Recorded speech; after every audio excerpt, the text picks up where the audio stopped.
All right. Well, we have come to the final portion of our podcast. It's time for our power rankings to end episode 3 of Strictly Business, and we're going to do not our top 5, but our bottom 5, our worst 5 teams in the NFL right now. Mike, Rick, I'll let you start this one off because I know that my selections you're going to be very, very angry with / disagree with quite a bit. So I will let you start this one off. Who is your 5th worst team in the NFL right now? My 5th worst team in the NFL right now, despite how bad the Giants have been, I can't put them in this category because I have too much pride. I'm going to put another NFC East team in there, and it's the Washington Redskins. I think the Redskins are pretty bad. Just because I didn't see much in Week 1. I don't know about you, Johnny. I didn't see much out of them in Week 1. I don't think they're going to be. I don't think there's much that you can kind of go off of this Week 1. Just think that they can even touch anything atop of the NFC East. So my 5th worst team is definitely the Redskins. We've expressed our lack of faith in RG3, although you do have them finishing 2nd in the division, but that's only because that the NFC East isn't that good of a division this year. We said it. Exactly. But I really don't have faith in the Redskins. They didn't do much against the Texans in Houston, and I really don't see much out of them. So my 5th worst team is the Washington Redskins. Well, I'm going to stick with you in terms of the NFC East. My 5th worst team is the Dallas Cowboys because I was so unimpressed by them Sunday afternoon against the 49ers. I feel the 49ers could have beat them so much more badly than they did. I really feel like the 49ers just pulled up the reins in the second half and just cruised to the 28-17 win. Tony Romo, 3 picks. He was forcing balls up. I don't know if you saw Dez Bryant get laid out on a Tony Romo pick, but it's all over the internet. I don't know if you see it, but he got pancaked mid-air and just got walloped. So he got killed due, in fact, that Tony Romo threw a pass into triple coverage. I was just so unimpressed with the Cowboys, and their defense is so bad that right now they're my 5th worst team. Yeah, you can just say the NFC East, besides the Eagles, just did not have a good Week 1. The Giants, the Cowboys, and the Redskins just were so bad. They had, I guess, out of the 3 of them, the Redskins did look the best, but that doesn't say anything because the Cowboys and the Giants looked so terribly bad. But I still think the Redskins are going to finish last in this division. But going into my 4th team, is going to be the Cleveland Browns. I think that although they did show some promise against the Steelers in the second half, especially with Ben Tate going down, I don't think that they're going to have enough consistency on the ground. I know they have West and that other guy Cromwell who did play well last week. I don't think they're going to have a nice solid running back core. I don't think that they're going to continue to do it. If Josh Gordon ends up coming back, I could be wrong, but I don't see much out of the Browns. They play in a tough division, obviously, so I don't think wins are going to be easy to come by. So the Cleveland Browns are my 4th worst team. I do not have the Cleveland Browns in my bottom 5. I will have you know that because I was impressed with what they did in the second half, being resilient and coming back against Pittsburgh. Based off that first half, I completely agree with you on every point you made because that first half was scary bad. But that second half gave me a little bit of hope. The fact they were going to fight back against a division opponent and make the game competitive gave me a glimmer of hope. Not much, but it avoided them being in my bottom 5. In terms of my 4th worst team, I'm sorry, but I don't have any pride toward them. I had the New York Giants. They are ranked 29 out of 32 for me because their Monday night performance was, as how bad the Dallas Cowboys defense looked, the Giants offense is parallel to that. It just doesn't look good at all. And I'm sorry, Eli Manning looks so uncomfortable And John Gruden did a great job talking about the different footwork that he's trying to learn in different drop-back steps in the new offense that he hasn't used in his entire career. And it's hard for a veteran quarterback who's won 2 Super Bowls to relearn how to step back and drop back and throw a pass. And it's so hard to learn. Muscle memory is fighting against him at every moment and every turn. And this Giants offense, so granted, Rashad Jennings had a good game, and I still think he's going to have the best season of anyone offensively for the Giants. But also, you mentioned him in your duds of the week. Victor Cruz did not look good. I counted 3 drop passes, and he had 6 targets, 2 catches, only for 24 yards. So right now, I have the Giants as my 4th worst team, due in large part to their offense and their defense, which at times got burned in the secondary as well, especially that first touchdown by Calvin Johnson. Yeah, I mean, I really can't disagree with anything that you said. I can't. It was a despicable showing in Week 1, and they have an interesting matchup this Sunday against the Cardinals at MetLife Stadium. So it's going to be interesting to see because the Cardinals didn't really wow me at all at home in their opener. So it's going to. I think it's going to be an interesting game. All right. Well, we'll see who you pick in our next podcast. Yeah, yes, we will find out. We will find out. But for my number 3, I'm going to go with the Jacksonville Jaguars. I know this is Johnny Stanko's second place in the division team. They showed some promise, they showed some life, but then they got outscored 34-0 against the Eagles. And I don't think that they have much going on for them at all. I mean, I had them last in the division anyway, and I got a stick. They're just a bad football team. I really want to see Bortles, and I want to see how well he can perform on a week-to-week basis. So for me, that's going to be exciting to see.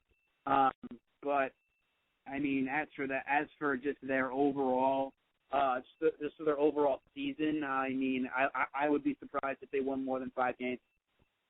I do not have Jacksonville in my bottom 5. Do I agree with you? I have them just above the Dallas Cowboys, so they're the 6th worst, 27th out of 32. So I'm with you that they're pretty bad right now because I think the Eagles they woke up in the second half and decided, we're playing a football game. We should learn what football is and play it, and we'll be better than Jacksonville. So that's what happened there. But for my 3rd worst team, I'm sticking in the NFC East, and it's the Washington Redskins. Because their Week 1, their offense, their offense was really bad against Houston. Granted, J.J. Watt is a beast. He blocked an extra point. Who does that? He's an animal. Yeah, he's an animal. No one else is going to do it in the league this year. He might as well have locked up Defensive Player of the Year with that week. He was, oh my God, the man is a monster. Like, oh my God. Unfortunately, the Texans got bounced with a Jadeveon Clowney injury, so he's out for a little while. But J.J. Watt really impressed me. But otherwise, as J.J. Watt impressed me, the Redskins did nothing to impress me. I don't know what's happened to Alfred Morris at running back, but he is not the same player that he was when he had that one great year. RG3 is not a pocket passer, and they're not going to let him run because he's fragile and injury-prone. And I'm going to stick to my gun saying that eventually Kirk Cousins is going to start a game this year for the Washington Redskins, and they're going to do better with Kirk Cousins as a pocket passer than RG3. So I got the Washington Redskins at number 30th overall, 3rd worst team in the NFL. I would agree with you about Kirk Cousins. I think that's definitely inevitable that he's going to start. Every time he comes in, he does what he's supposed to be doing, and that's going to be something to watch later on in the year. But, yeah, so we both agree the Redskins are pretty bad right now. Yeah, they're terrible. Worse than the Redskins for me has to be the St. Louis Rams. What was that in Week 1, Stanko? God. They just got trounced 34-6 to the Vikings. I mean, the Vikings. Granted, I know they have Adrian Peterson, but Stanko, if I told you the Vikings, if I came on this podcast last week and I said we both had the Vikings, we did. Credit to us for having that pick. But I would say you were crazy 34-6. No way did I think. And I think that this team obviously gets worse when they don't have their starting quarterback, Sam Bradford. Obviously, after the year, I think this team is in trouble. I don't care how good their defense is supposed to be. It was nowhere to be found against a Vikings team who isn't going to be that good. So I really think there's no hope for the Rams this season. Yeah, for me, my second worst is Oakland, and I'll spill the beans right now. St. Louis is my worst team in the NFL right now. Because listen, Sean Hill, quarterback, did not look good. If you look at the Rams defense, they did okay against Minnesota. Minnesota on third down, 3 of 12.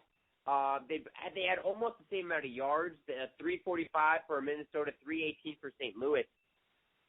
But St. Louis's rushing game only had 72 yards. That Zach Stacy was supposed to have a big year. He did absolutely nothing. Zach Stacy, if we're looking at the stats, he had 43 yards on 11 carries with a long of 7. Nothing. And also, Minnesota had 185 yards rushing. 185 yards. And 102 of those yards came on 3 carries from Cordell Patterson. And Adrian Peterson didn't even finish with 100 yards. He had 21 carries for 75 yards. So the best player on the team didn't even have a good game. And you made Matt Castle look pretty good, 17-25, 2 touchdowns on 170 yards. Man, oh man, oh man. And listen, they had to bring in Austin Davis because Sean Hill ended up getting hurt, and Austin Davis threw an interception, got sacked 4 times. Nothing good about St. Louis. Nothing good at all. Yeah, and Oakland is my number 1 team, so we both agree that it's pretty bad. It's pretty bad in Oakland. It is pretty bad in Oakland right now. Just because when you go to Oakland, it's not gonna work out for you. Matt Schaub isn't even starting on the team. It's Derek Carr, which I'm kind of interested to see how that's gonna play out. I think Derek Carr is a pretty good player. But he's just on a bad team. Look, you got Jones-Drew and McFadden, but nothing is coming of it. And their pass game is off. Their defense is off. There's a terrible squad. So between the Raiders and the Rams, there's just nothing going on for them right now. So looks like in agreement we have the Redskins in this list. We both have Oakland and we both have the Rams. But I think all the squads that were mentioned today, both of our top 5s definitely have causes for concern. Yeah, and the reason that, honestly, you could flip-flop the Raiders and the Rams for me. Both teams are so bad you can put them one for worst, second to worst. The only reason I put the Rams at the bottom was because of the injury today to Chris Long. Out 8 to 10 weeks for the Rams. Their defensive end, a phenomenal player, possibly their best defensive player, out 8 to 10 weeks. So that's why I put the Rams at the bottom this week, but it can change next week. These 2 teams, I don't know what Jeff Fisher can possibly do in St. Louis to salvage this season, because everything he was preparing for was gone. Was when Sam Bradford got injured. And Dennis Allen, dude, hand in your pink slip now and just get ready for an off season without a job. It's tough for that. Man, it's tough. It is. It's tough, and especially in week 1, if you're losing 34-6 to a Vikings team who they do have some talent, they do, but you're in for a long season. You really are, and Sam Bradford was your only hope to kind of put some points on the board for you. Zach Stacy, the kid got some talent, but not with a bad offensive line like they have, and it's going to be a long year for a lot of these teams. Yeah, so we'll see what happens come week 2. So stay tuned later in the week for our week 2 pick podcast of Strictly Business.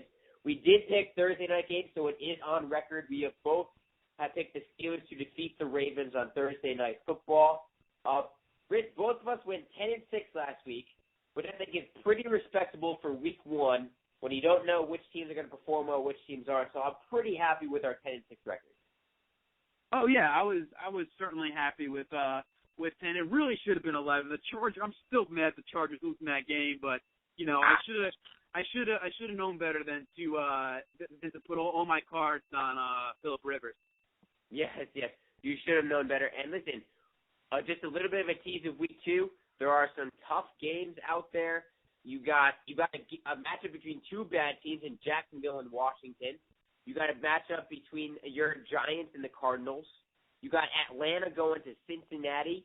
You got Chicago, San Francisco, and you got a great Monday night game in Philadelphia at Indianapolis. So I think week 2, much tougher picks. Even with some clarity after knowing how teams played week 1, still a tougher week to pick than opening week. Yeah, this is what separates the men from the boys. It's just week 2. Week 2, I was looking at the schedule too. There is some tough games to pick, and I'm glad that we're not making the picks tonight. I'm glad that we're waiting a couple of days to finally come down and make this decision. Week 2 is a toughie. Yes, it is. And Mike, looking forward to talking to you when we pick our week 2 games. Be sure everyone to stay connected with us via our Facebook page, the Strictly Business Podcast with Mike Ritz and John Stanko, our YouTube channel, and be sure to follow us on Twitter as well. Again, and look forward to our week 2 picks, where we'll also have our Stone Cold Lock of the Week, where we are both still surviving because I mistakenly said that yours was the Bears, and I should have just looked at the picture instead of trying to remember. And I apologize because your Steelers did win. No, that's okay. It's all right. I'm still alive. You're still alive. So we'll see what happens come week 2. Mike, always a pleasure. Good talking, fantastic ramble, and talk to you in a couple days. All right, Johnny. Talk to you in a couple days.